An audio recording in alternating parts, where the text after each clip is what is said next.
오늘의 만나를 시작하겠습니다. 함께 찬양합니다.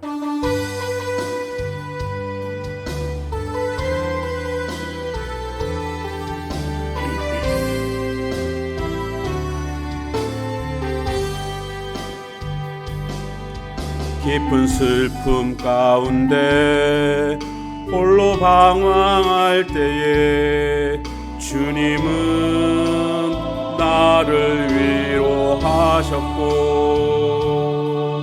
힘든 세상 일 속에 지쳐 쓰러질 때도 주님은 나를 인도하셨네.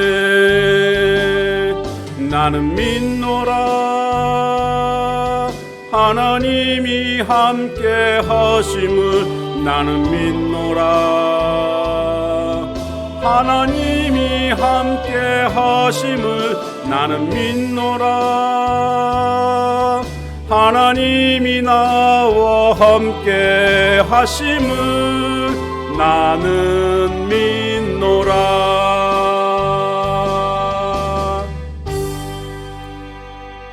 아멘. 오늘 말씀 본문은 고린도전서 10장 22절에서 끝절, 23절에서 끝절 33절까지 말씀입니다. 모든 것이 가하나 모든 것이 유익한 것은 아니요 모든 것이 가하나 모든 것이 덕을 세우는 것은 아니니 누구든지 자기 유익을 구하지 말고 남의 유익을 구하라. 무릇 시장에서 파는 것은 양심을 위하여 묻지 말고 먹으라. 이는 땅과 거기 충만한 것이 주의 것이니라. 불신자 중 누가 너희를 청할 때에 너희가 가고자 하거든 너희 앞에 차려놓은 것은 무엇이든지 양심을 위하여 묻지 말고 먹으라. 누가 너희에게 이것이 제물이라 말하거든 알게 한 자와 그 양심을 위하여 먹지 말라. 내가 말한 양심은 너희의 것이 아니요 남의 것이니 어찌하여 내 자유가 남의 양심으로 말미암아 판단을 받으리요. 만일 내가 감사함으로 참여하면 어찌하여 내가 감사하는 것에 대하여 비방을 받으리요. 그런즉 너희가 먹든지 마시든지 무엇을 하든지 다 하나님의 영광을 위하여 하라. 유대인에게나 헬라인에게나 하나님의 교회에나 거치는 자가 되지 말고 나와 같이 모든 일에 모든 사람을 기쁘게 하여 자신의 유익을 구하지 아니하고 많은 사람의 유익을 구하여 그들로 구원을 받게 하라. 아멘.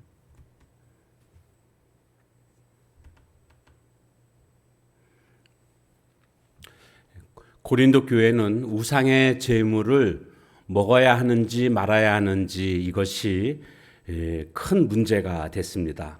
서로 간에 엇갈린 의견으로 인해서 하나 되지 못하는, 다툴 수밖에 없는 이런 상황인데 과연 이 문제를 어떻게 풀어가야 할까요?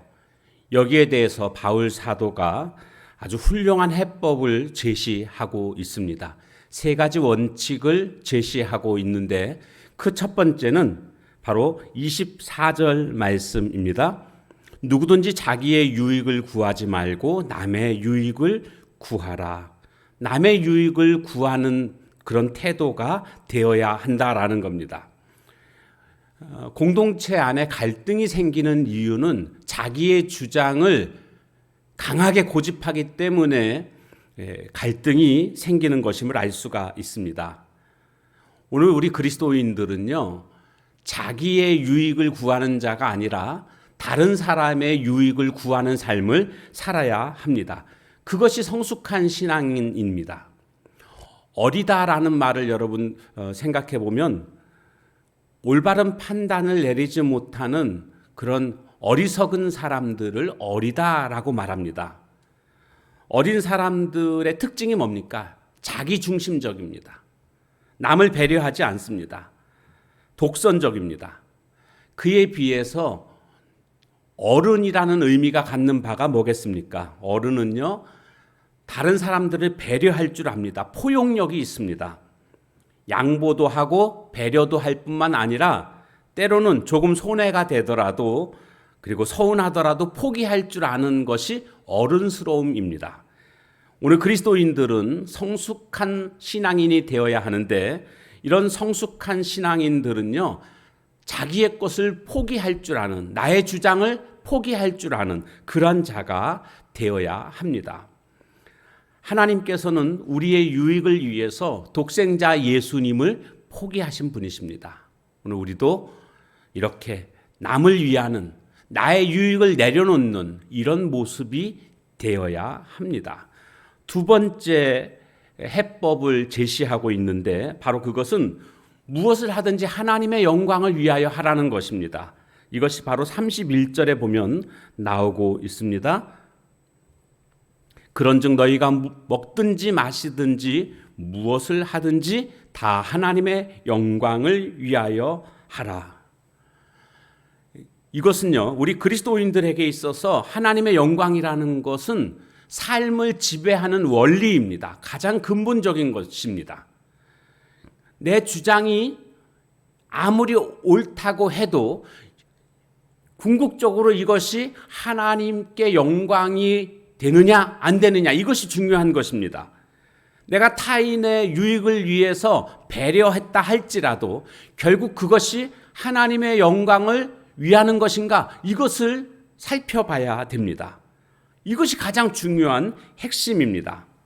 먹는 것, 마시는 것, 입는 것, 그 어떤 것일지라도 이것이 하나님께 영광을 돌려드리는 것인가, 하나님께 영광이 되나 안 되는가, 이것이 오늘 우리에게 가장 중요한 질문이라고 할 수가 있습니다. 왜 그런지 아십니까? 우리는 하나님께 영광을 돌리는, 하나님께 영광이 되는 존재로 창조되었고 또 선택되었습니다. 그러기에 오늘 우리는 하나님의 영광을 늘 염두에 두어야 합니다. 마지막 세 번째로는 그 다음 32절에 보니까 유대인에게나 헬라인에게나 하나님의 교회에나 거치는 자가 되지 말고, 누구에게든지 거치는 자가 되지 말아라. 이 말씀에 거치는 자는 무슨 뜻이냐면 걸려 넘어지게 하지 말아라, 그런 뜻입니다. 다른 사람을 넘어지게 하는 자가 돼서는 안 된다라는 겁니다. 그러니까 지금 고기를, 우상의 제물을 먹어야 되느냐 말아야 되느냐, 이 상황 속에서 내가 이렇게 말하거나 행동할 때에 상대방이 그것으로 인해서 시험에 들거나 그것으로 인해서 마음의 상처를 받거나 이렇게 돼서는 안 된다라는 겁니다. 그러니까 어떻게 하든지 다른 사람을 일으켜 세우는 삶을 살아야지 타인을 넘어뜨리는 그러한 말이나 행동을 해서는 안 된다라는 것을 말씀하고 있는 겁니다. 공동체 안에서 말이나 행동을 통해서 상처받는 사람들이 무척이나 많습니다. 그래서 교회를 옮기는 모습들도 많이 볼 수가 있습니다. 아니, 그 받은 상처 때문에 아예 하나님을 떠나는 이런 사람들도 볼 수가 있습니다.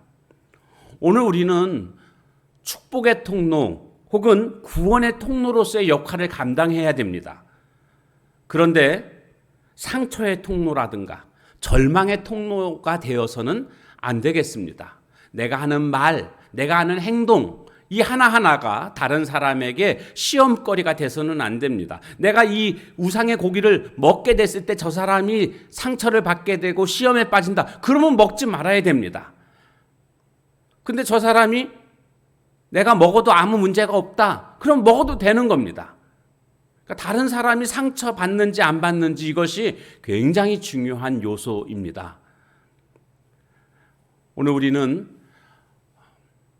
어떤 문제든지 접근할 때 어떻게 이 문제에 접근할 것인가, 타인의 유익을 위하는 것, 그리고 하나님의 영광을 위하는 것, 그리고 타인이 이것으로 인해서 넘어지지 않게 하는 것, 이 세 가지 기본 원리를 가지고 문제를 해결하는 그런 자가 되어야 하겠습니다. 오늘도 평화의 사도로서 승리하시길 주님의 이름으로 축원합니다. 기도하겠습니다. 하나님, 오늘 고린도 교회 안에 있는 이 문제를 해결하는 방법을 바울 사도가 세 가지로 제시했는데, 이타적인 삶, 하나님께 영광이 되는 삶, 타인이 넘어지지 않게 해야 하는 삶, 이것이 오늘 우리들의 신앙 공동체 안에도 그대로 적용되게 하시고, 그래서 이 세 가지 원리를 통해서 문제를 해결해 나갈 수 있는 지혜로운 그리고 성숙한 하나님의 사람들 되게 하옵소서. 예수님의 이름으로 감사하며 간절히 기도하옵나이다. 아멘. 주신 말씀 붙들고 기도하시고 개인의 기도 제목 가지고 기도하는 시간을 갖도록 하겠습니다.